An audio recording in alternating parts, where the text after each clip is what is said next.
We've all been in situations where someone makes a belittling comment. It could be a coworker questioning your competence in a meeting, a friend dropping a sarcastic remark, or even a stranger trying to cut you down. And in that moment, the first reaction is usually emotional. You feel the sting and your body wants to snap back, defend yourself, or prove them wrong. But here's the problem with reacting emotionally. It gives the other person exactly what they wanted. Their words weren't designed to uplift you. They were designed to shake you, to knock you off balance, to make you feel smaller. And when you respond in anger or defensiveness, you're confirming that they hit their target. Staying grounded starts with recognizing what's happening in the moment. Belittling comments often sound casual or joking, but they carry weight because they're meant to undermine. When you hear one, pause. Take a slow breath. Remind yourself that just because someone says something about you doesn't make it true. Their comment is a reflection of them, not of you. When you create that mental distance, you keep yourself from getting pulled into their negativity. That pause is powerful because it gives you back control over your response, and control is the very thing that belittling remarks are trying to steal. Another part of staying grounded is understanding your worth before the moment even comes. If you walk into every interaction with your self-worth hanging on other people's approval, every negative word will feel like a personal attack. But when you build a strong sense of who you are, a comment can sting for a second, yet it won't shake your foundation. It's like trying to push over a tree that has deep roots. It doesn't budge easily. That's the mindset you want to cultivate, because the more rooted you are in your identity, the harder it is for someone else's negativity to pull you out of character. When you don't react emotionally, you also shift the dynamic in the conversation. Think about it. Most people who belittle others expect a reaction. They expect you to argue, to defend, or to lash out, because that gives them more material to twist against you. But when you stay calm, you're not feeding their fire. You're not giving them the satisfaction of seeing you rattled. Instead, your composure makes their words hang in the air awkwardly, shining a light on the disrespect without you having to raise your voice.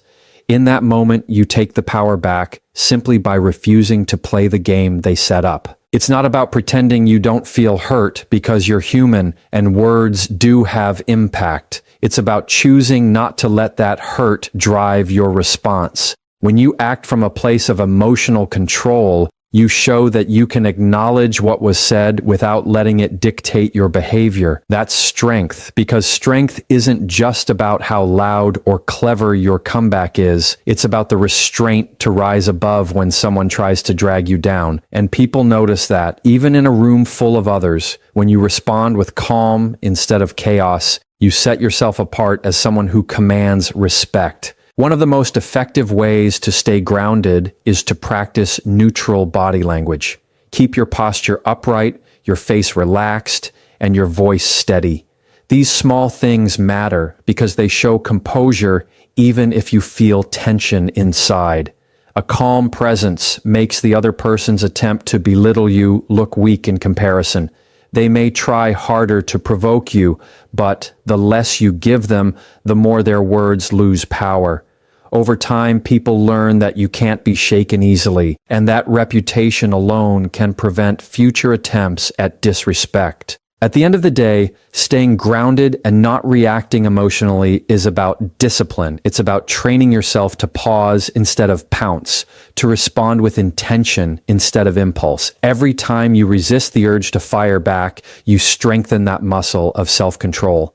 And the stronger it gets, the easier it becomes to hold your ground in the face of criticism, sarcasm, or outright disrespect. You start to carry yourself differently because you know that no matter what someone says to cut you down, you don't have to give them control over your emotions. When someone makes a belittling comment, their goal is to put you on the defensive. They want you scrambling to explain yourself, proving your value, or reacting in frustration. That's how they win, because the focus shifts from their disrespect to your reaction. But the smartest thing you can do is redirect that power. Instead of being pulled into their game, you change the direction of the conversation by staying calm and confident. It doesn't mean you ignore what happened, but you don't let their words steer your emotions. You remain the one holding the steering wheel, and that shift changes everything about the interaction. Calm confidence is not about being passive or pretending the comment didn't matter. It's about responding in a way that makes the other person question their own words. Think of it like verbal judo. You don't meet force with force, you take their energy and redirect it. A belittling remark only works if it unsettles you, but when you show that you're centered and unaffected, their words lose weight. Your calmness puts the spotlight back on them, making their attempt to cut you down look small in comparison. That's why redirecting power isn't loud, it's steady, and steady always commands more respect. One of the best tools you have in these situations is your tone. The way you speak communicates just as much as the words you choose. A slow, clear, and measured tone sends a signal of control. It tells everyone listening that you're not rattled, not flustered, and not desperate to defend yourself. It's the opposite of what someone who belittles you wants to see. They expect sarcasm or anger, and when they don't get it, they're thrown off balance. A steady voice carries authority without you needing to raise it, and that authority quietly takes the power away from their comment. Another piece of redirecting power is choosing short, intentional responses. You don't need a long explanation, because the more you explain, the more you sound like you're justifying yourself. Instead, you use phrases that are firm and simple, things like, "That's unnecessary," or "I'll stick with what I said." These responses are short, but they send a strong message. You heard them, you're not impressed, and you're moving forward on your terms. That kind of confidence cuts through the noise because it shows you're not here to play tug of war over your worth. Eye contact is another powerful tool when redirecting confidence. When someone belittles you, looking away or shrinking back sends the message that their words hit you. But holding eye contact while staying calm tells a completely different story. It says you're present, unshaken, and not afraid to stand in the moment. Combined with steady tone and short responses, eye contact reinforces that you are in control of yourself, and that's something people can feel without you having to explain it.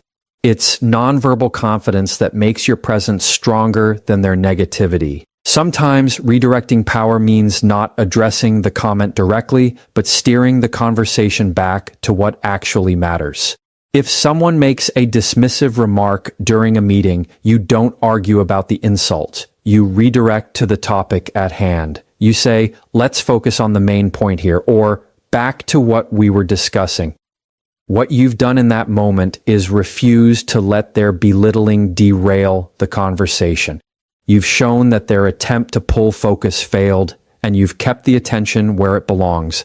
That's a subtle but powerful way to demonstrate leadership without ever raising your voice. The real strength in redirecting power with calm confidence is that it shifts the energy in the room. People notice when someone tries to belittle another person, and they notice even more when the target handles it with composure. Instead of remembering the insult, they remember the calm, confident way you stood your ground. That's how respect is built, not by clashing, but by showing you can't be shaken. The power they tried to take from you doesn't just return to you, it multiplies because your confidence becomes the loudest voice in the room. When you're faced with a belittling remark, the natural instinct is to go after the person who said it. You want to defend yourself by attacking back, pointing out their flaws, or making sure they feel just as small as they tried to make you feel. But going after the person only creates a cycle of hostility. It escalates the conflict and takes the focus off the actual problem, which is the disrespectful comment. The smarter approach is to separate the words from the individual. Instead of labeling them, you label what they said. You shine a light on the comment, not on their character. That difference keeps you in control and prevents the conversation from turning into a personal fight. Calling out the comment is powerful because it makes the other person sit with their words. If someone says something condescending, instead of firing back with, "You're always so arrogant," you can simply say, "That sounded dismissive." Notice how that shifts the energy. One approach attacks them directly, the other one highlights the behavior. By focusing on the comment, you're not making assumptions about their entire personality. You're addressing the specific disrespect. That makes it harder for them to deflect or accuse you of overreacting because you kept it clear and precise. Another benefit of calling out the comment instead of the person is that it keeps you from looking petty. If you turn the exchange into a personal attack, you risk lowering yourself to the same level as the belittler. But when you stay composed and address the words directly, you come across as steady and reasonable. You're not trying to win with insults or one-liners. You're simply setting a boundary in a calm and professional way. People notice that difference. They see who stayed clear-headed and who resorted to cheap shots, and the one who called out the comment with poise is the one who earns the respect. Short and direct phrases are your best ally here. You don't need long explanations because long explanations invite debate. You just need something that acknowledges the disrespect and points it out without making the exchange bigger than it needs to be. For example, "That was unnecessary," or "That sounded condescending," or even just "I don't appreciate that." Each of those is short, clear, and effective. They send a message that you notice the disrespect, but you're not about to spend your energy arguing about it. That balance of clarity and brevity is what makes your response smart instead of reactive. The goal is not to embarrass the other person, but to bring awareness to the way their words landed.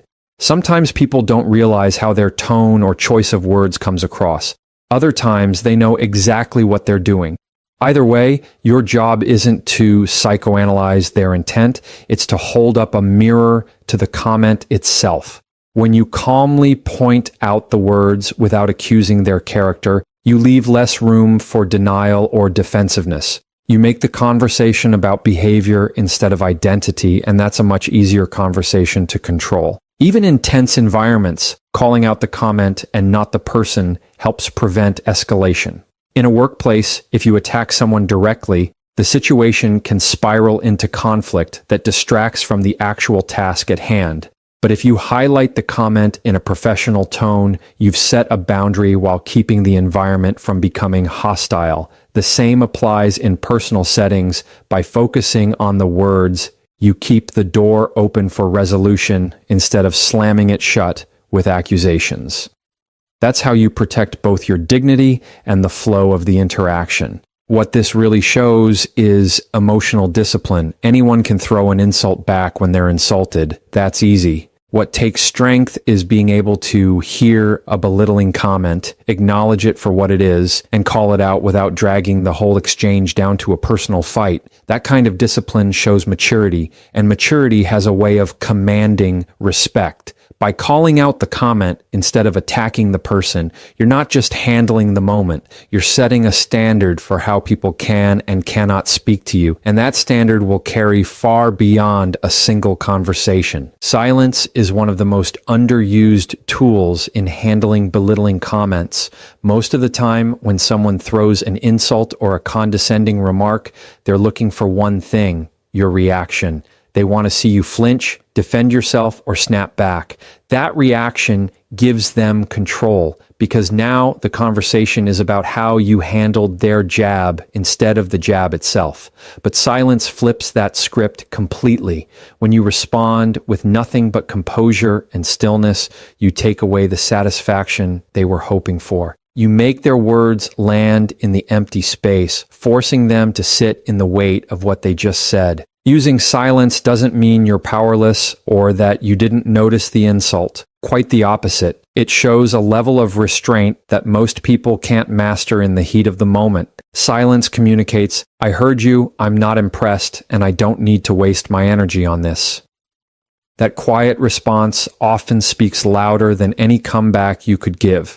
It forces the other person to deal with the awkwardness of their own words, and in many cases, that discomfort is more effective than any rebuttal. Silence makes their attempt at control fall flat.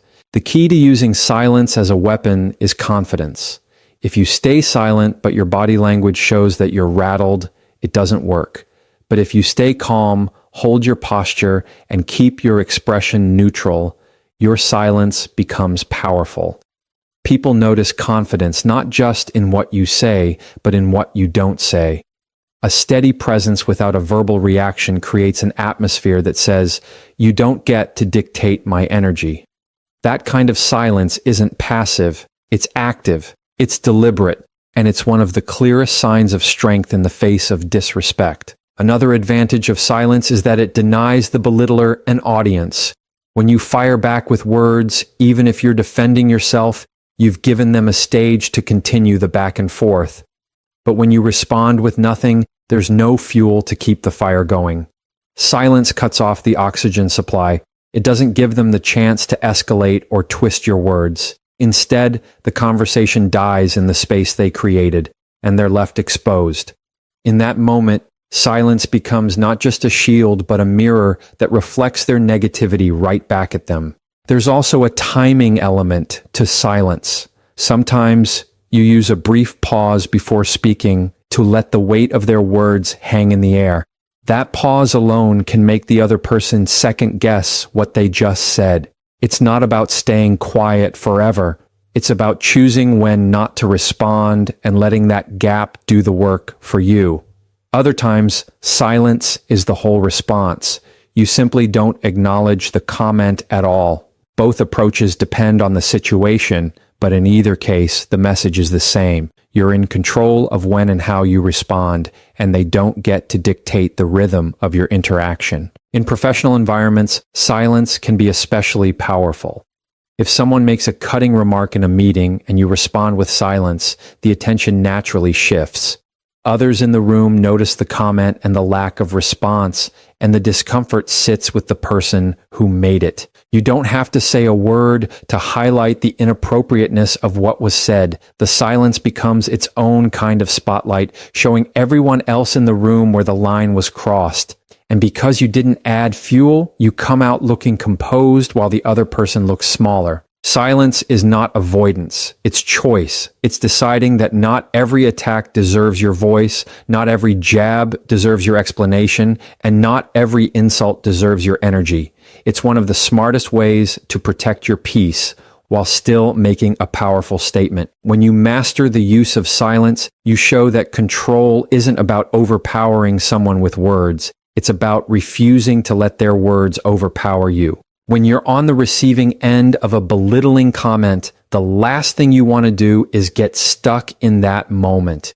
If you replay it, over-explain it, or keep trying to win the exchange, you've allowed the other person's words to live rent-free in your mind.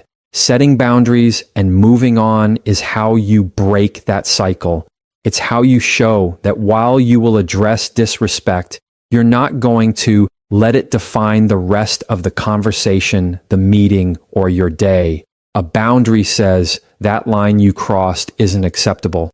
And moving on says, and I'm not going to stand here holding the door open for it. Boundaries aren't about being aggressive. They're about being clear. They let people know what kind of communication you will and won't accept. When you respond to a belittling remark with something simple like, I don't accept comments like that, you're drawing a line without raising your voice. You're not attacking, you're not escalating, you're simply defining the rules of how you expect to be treated. And here's the important part. Boundaries aren't for them, they're for you. They're not about changing the other person's behavior.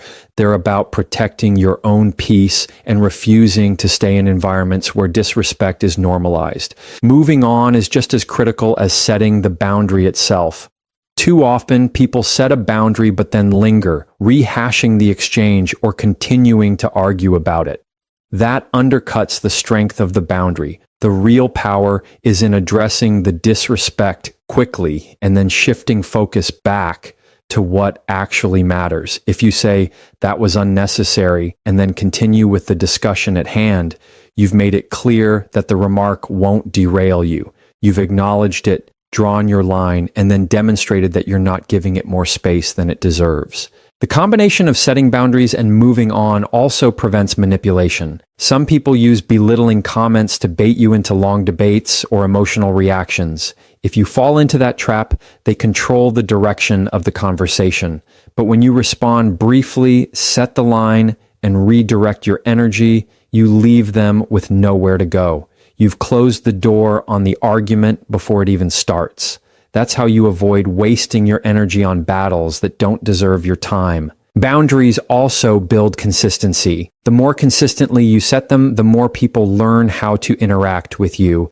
If you let disrespect slide sometimes and confront it other times, you send mixed messages. But if every time a belittling comment comes your way, you calmly set a line and then move forward, people notice. Over time, they adjust. They realize you're not someone who tolerates unnecessary jabs, and they'll either change the way they speak to you or remove themselves from your space. Either outcome protects your peace, and that's what boundaries are designed to do. Moving on doesn't mean ignoring your feelings.